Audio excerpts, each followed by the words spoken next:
జిల్లాల పునర్విభజన పేరిట కాంగ్రెస్ సర్కార్ కొత్త కుట్రలకు తెరలేపిందని నిరుద్యోగులు ఆరోపిస్తున్నారు.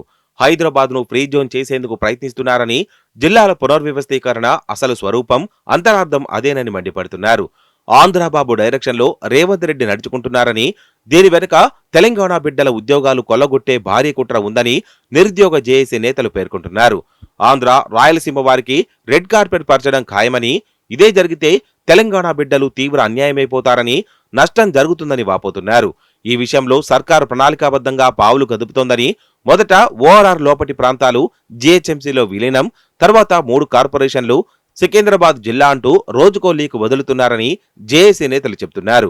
రెండేండుగా లేనిది ఇప్పటికప్పుడు అకస్మాత్తుగా జిల్లాల పునర్విభజనను తెరపైకి తేవడం వెనుక ఇదే కుట్ర ఉందని, కాంగ్రెస్ సర్కారు కొలువుదీరాక పెద్ద ఎత్తున ఆంధ్ర నేపథ్యమున్న అధికారులకు పోస్టింగులు, పదవులిచ్చిందని, ఇక ఉద్యోగాలు కట్టబెట్టబోతున్నదని జేఏసీ నేతలు అనుమానిస్తున్నారు.